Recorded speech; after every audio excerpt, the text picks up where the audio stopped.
Earlier this morning, I received a thorough briefing from state health officials regarding our coordinated response to the coronavirus outbreak, which has become a major public health crisis in China.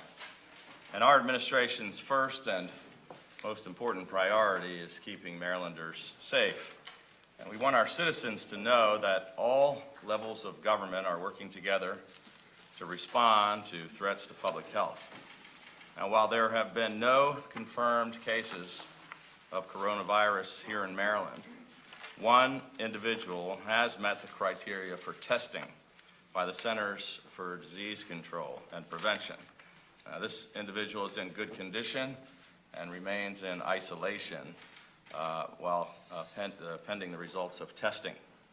At my direction, the state is taking every precaution to prepare and mobilize whatever resources are necessary to address the coronavirus. And state health officials are working with hospitals and health departments all across the state to activate an aggressive and collaborative response. Our state government team is in close communication with federal officials and will continue to remain so on an ongoing basis.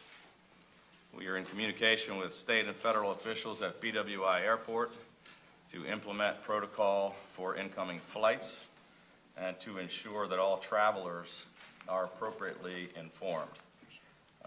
Maryland is fortunate to have some of the top health research facilities in the world, and I am confident in our state's ability to respond to any potential cases of the virus.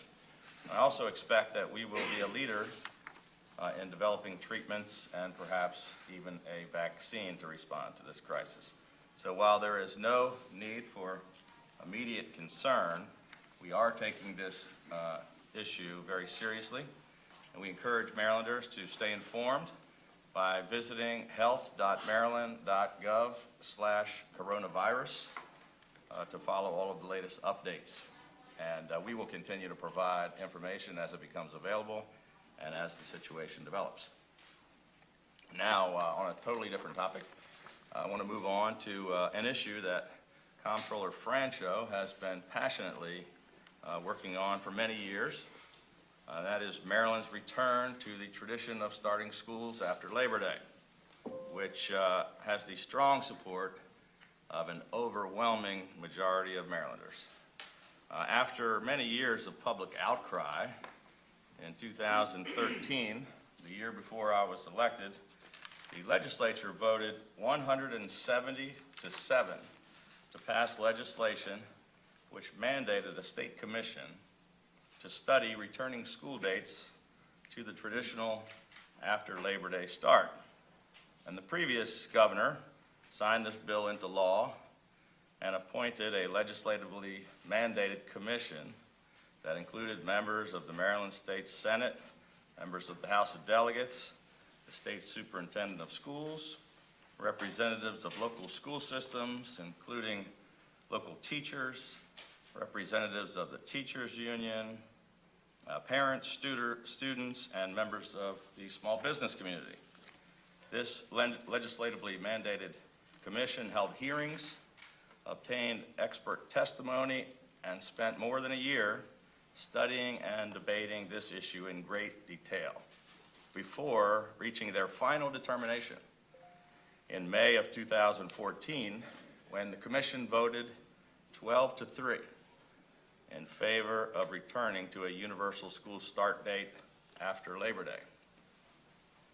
A few months later, just 60 days before I was elected, in September of 2014, the former governor, Martin O'Malley, signed Comptroller Francho's petition right here during a Board of Public Works meeting supporting school after Labor Day. He then ran out of time on his term and was unable to follow through on his commitment to implement it. So after the legislative session began in January of 2015, I was inaugurated, and I made the decision to allow the legislature the opportunity to finalize the implementation of their own 2013 proposal.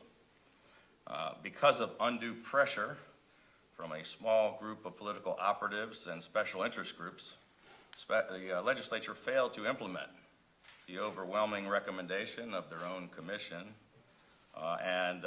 In 2016, after the repeated failure of the legislature to follow through on their own commitment, on the vote of their mandated commission, and on the overwhelming majority, the will of the overwhelming majority of citizens, I signed the executive order to do what the legislature, the previous governor, and nearly everyone in the state wanted us to do. So beginning with the 2017-18 school year, Maryland Public Schools finally went back to starting classes after Labor Day. The number of instructional days for students remained exactly the same at 180 days. In the event of too many snow or emergency days, local boards of education had the flexibility to increase the length of the school year by 5 additional days without the approval of the state board. Local school systems had the full ability to set their own calendar. And we've taken a lot of actions over the past 5 years. But I can't think of a single one that has more widespread, overwhelming, and enthusiastic support all across the state than this one. So after 2 years of it working very well, and after the 2018 election was completed, last year, in 2019, special interests snuck a bill in, and legislators reversed themselves again and ignored the people once again by reversing this common sense action with a misguided piece of legislation, which has the potential to cause mass confusion in the fall and in the years ahead, with the potential for 24 different start dates over several weeks. And so today I am introducing the Universal School Start Act of 2020, which will repeal the legislature's 2019 misguided bill and return our state to what the citizens actually want and have been demanding for many, many years, and that is the return to the school start date after Labor Day.